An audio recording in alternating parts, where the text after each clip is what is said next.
Bien, buenos días. A través de la explicación que queremos dar de las Sagradas Escrituras sobre un capítulo que ha sido más bien malintencionadamente estudiado por algunos movimientos disidentes de nuestra Iglesia Adventista del Séptimo Día. Me refiero al capítulo 9 del libro de Ezequiel. Generalmente nosotros necesitamos entender algunas de las circunstancias por las que los movimientos disidentes se presentan en la actualidad. Generalmente la mayoría de los movimientos disidentes buscan hacer explicaciones de las Sagradas Escrituras y generalmente consideran que la iglesia a la cual pertenece, en este caso la Iglesia Adventista, ha errado en alguna de las vivencias del Evangelio o en alguna de las maneras de interpretar las Escrituras. Sin embargo, uno de los temas que más se discute en este quehacer de las iglesias es el aspecto de la santidad. Muchos de los miembros que se separan de la iglesia toman el tema de la santidad como uno de los temas principales y consideran que la iglesia a la cual pertenecen se ha alejado, se ha apartado. Generalmente estas personas buscan una iglesia más pura, una iglesia más santa, unas personas que vivan el Evangelio de la manera como la Biblia lo presenta. Sin embargo, aunque ese es el propósito principal de nosotros como personas en esta tierra, el de vivir una vida más pura y santa, tal como presenta la Biblia, la vida de Jesús, hay que reconocer que la santificación es un proceso. Y por más separado que un movimiento se dé o se haga de una iglesia, aún dentro de sus filas, encontrará personas que no viven el Evangelio tal como la Biblia lo presenta, y bíblicamente eso es una realidad, puesto que Jesús mismo dijo que el trigo y la cizaña estarán siempre juntos. Así que por más que un movimiento trate de buscar santidad en sus miembros, con el tiempo, a menos que haya una renovación, un reavivamiento, todo movimiento caerá en una vivencia del Evangelio tal vez lejos de la realidad, porque hay una lucha en el ser humano, en todo ser humano, y es una lucha entre la carne y el espíritu, tal como Pablo la presenta. ¿Por qué doy toda esta introducción? Porque generalmente las personas que salen de la iglesia adventista buscan una vivencia del Evangelio mejor a la que tal vez las personas que dirigen la iglesia o las personas que hacen parte de la iglesia no manifiestan, según ellos, esa santidad. Pero generalmente las personas que con el tiempo conforman estos movimientos se dan cuenta también que aún dentro de sus dirigentes ya de ese movimiento también se dan perversiones y pecados que hay que condenar, igual que la iglesia de donde salieron. Así que considero que la doctrina de la iglesia adventista, su enseñanza es pura, que habrá problemas en la vivencia del Evangelio, siempre lo habrá y lo ha habido.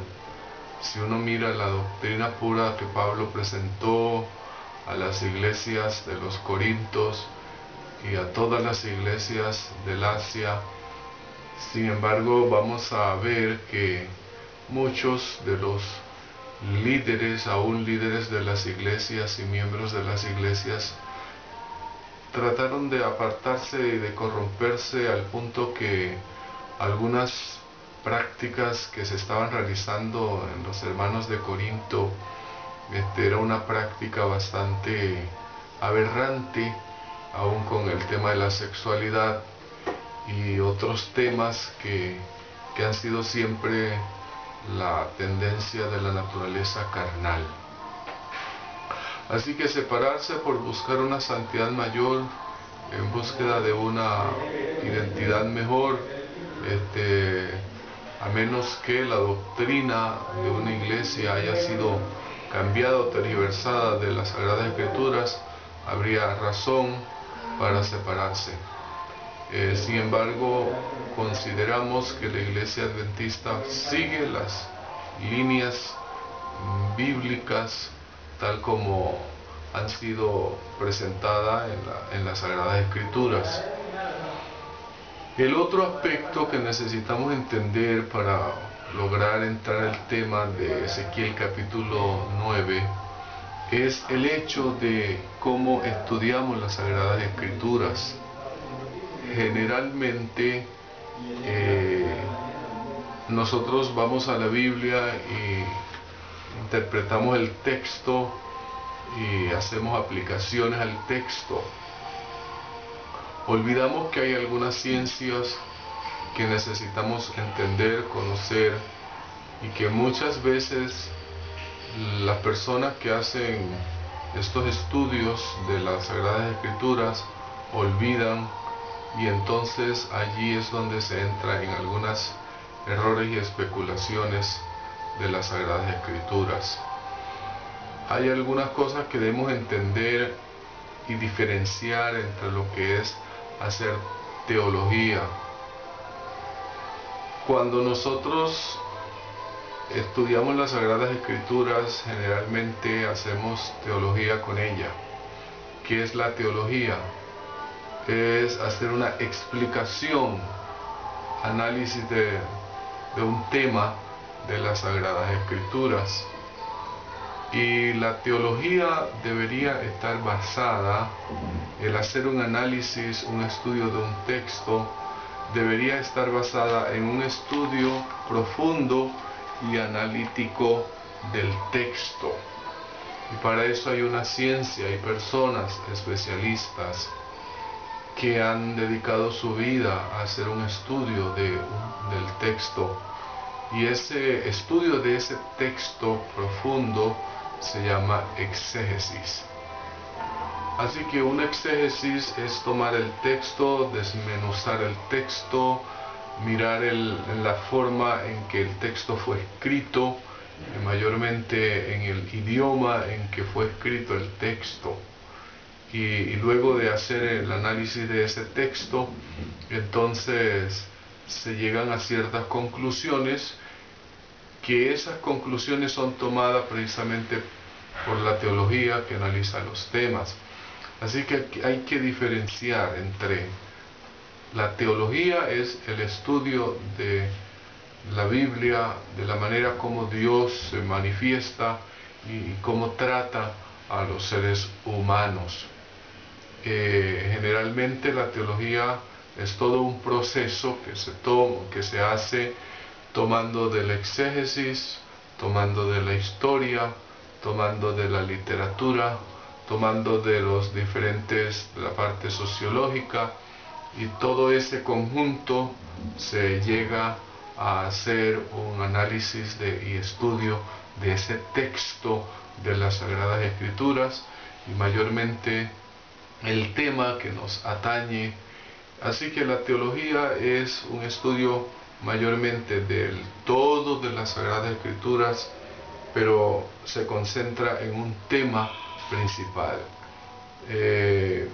Cuando nosotros hacemos teología y explicamos un texto, sin haber hecho una exégesis del texto.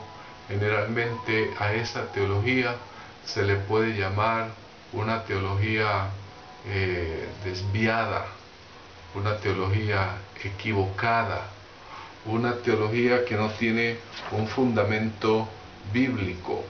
¿Por qué? Porque se trata de hacer solo un análisis basado en mi propia comprensión, sin tener en cuenta el estudio profundo del texto como tal, en los idiomas en que fueron escritos. Por eso es que muchas personas yerran en el estudio de la Biblia, porque hacen teología basado en argumentos que no tienen fundamento en la exégesis, en la historia, y eso es causa de problemas y dificultades en el estudio de las Sagradas Escrituras. Creo que eso es lo que ocurre con algunos miembros de la Iglesia que no han profundizado en el texto mismo, no han hecho exégesis del texto, no han hecho un análisis del texto, sencillamente toman el texto e inmediatamente comienzan a hacer aplicación a ese texto sin haber hecho un análisis exegético de las palabras, de la historia, del tiempo en que se escribió.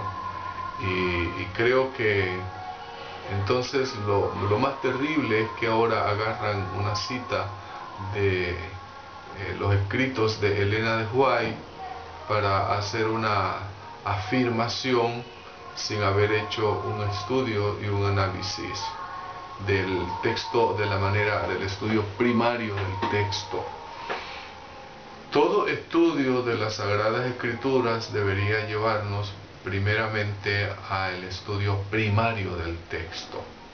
¿Qué quiere decir?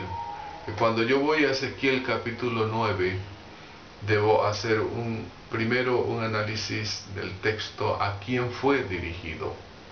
Yo no puedo tomar el texto de Ezequiel capítulo 9 o cualquier capítulo de la Biblia, inmediatamente hacer aplicaciones teológicas para el tiempo del fin, el tiempo escatológico, sino que tengo que hacer un análisis primeramente del texto, a quién fue dirigido, y un estudio de la historia en la que el texto se escribió, para poder hacer esa aplicación luego.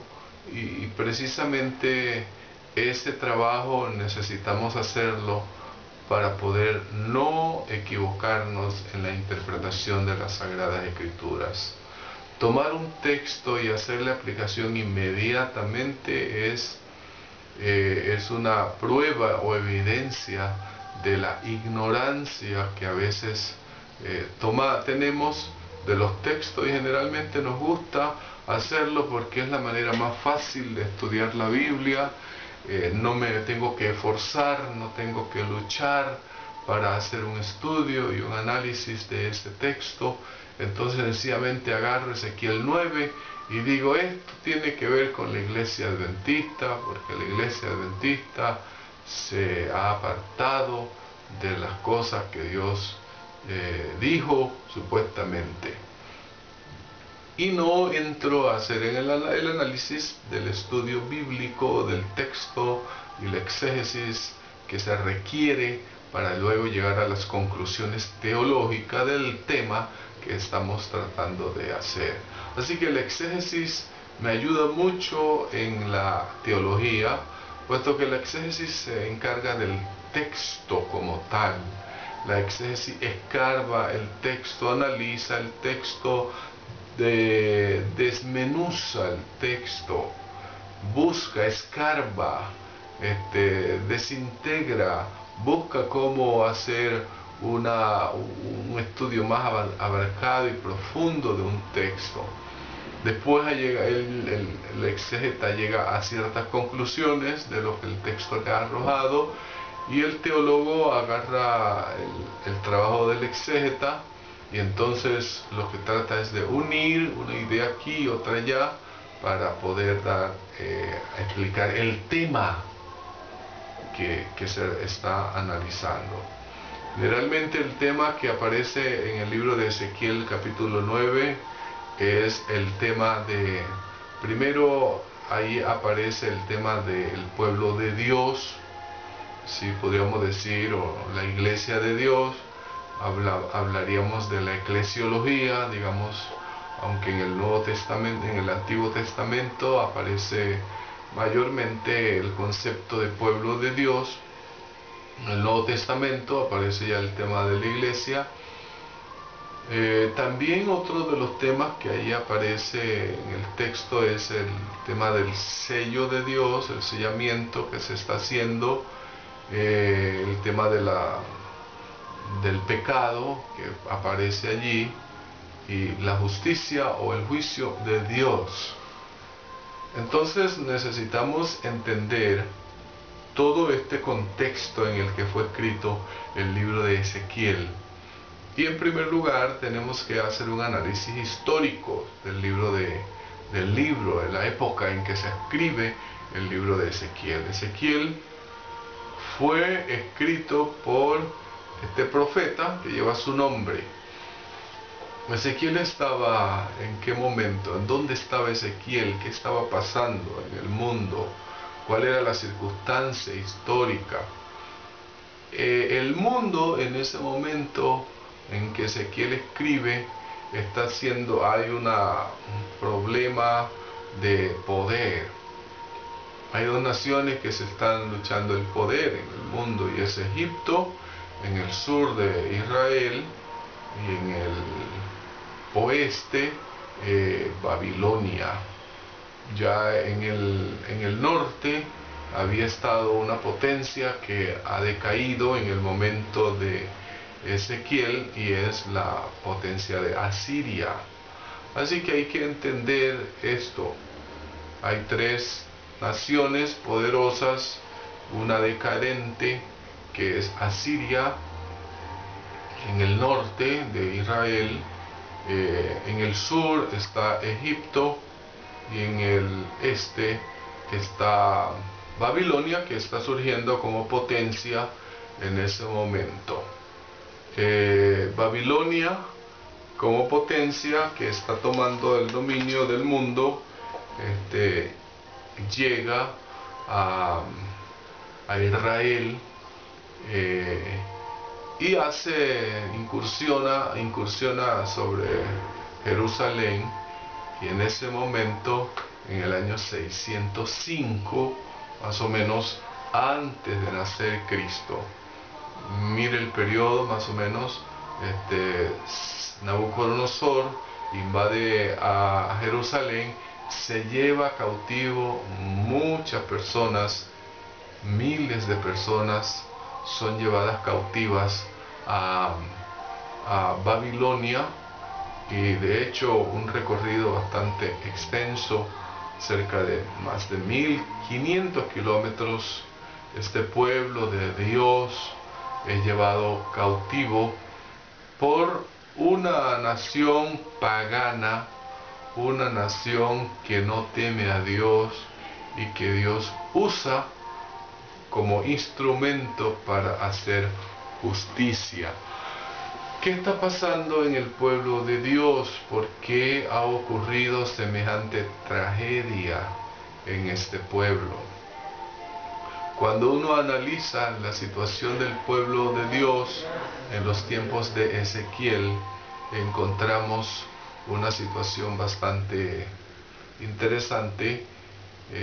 Dios había elegido su pueblo, le había dado su luz, le había dado su ley, le había dado los principios que debían guiar y regir a su pueblo. Sin embargo, también les había molestado el problema del apartarse de Dios, del alejarse de los principios y las consecuencias que le sobrevendrían al pueblo si se apartaba. El pueblo siempre fue rebelde, siempre hubo personas que se fueron alejando y apartando de Dios, y sobre todo los líderes del pueblo de Israel, el pueblo de Judá, que hasta este momento se habían dividido, y que en este momento Dios está hablando ya mayormente al pueblo de Judá. Israel, en la nación de Israel, con capital en Samaria, había sido, había sido destruida hacía más o menos unos 100 años, en los tiempos de Ezequiel, que es el texto en que estamos analizando. Así que Dios llama desde tiempo atrás a su pueblo al arrepentimiento con profetas de mucho poder espiritual como Elías, Eliseo. Sin embargo, el pueblo va hacia abajo, comienza a apartarse de Dios, dejan a un lado los principios, dejan a un lado las leyes de Dios y se enamoran prácticamente de las costumbres, de las ideas, de las filosofías que rodeaban a esta nación de Israel, los pueblos paganos, y esto fue llevando al pueblo a la decadencia, especialmente los líderes del pueblo, que deberían haber sido las personas que infundieran el temor, el amor hacia Dios. Ellos fueron los primeros en apartarse, y tal el sacerdote, tal el pueblo, tal el líder, así es los liderados, y de esa manera el pueblo de Dios se aparta. Dios, en su amor, en su bondad, en su misericordia, envía personas, siervos de Dios, para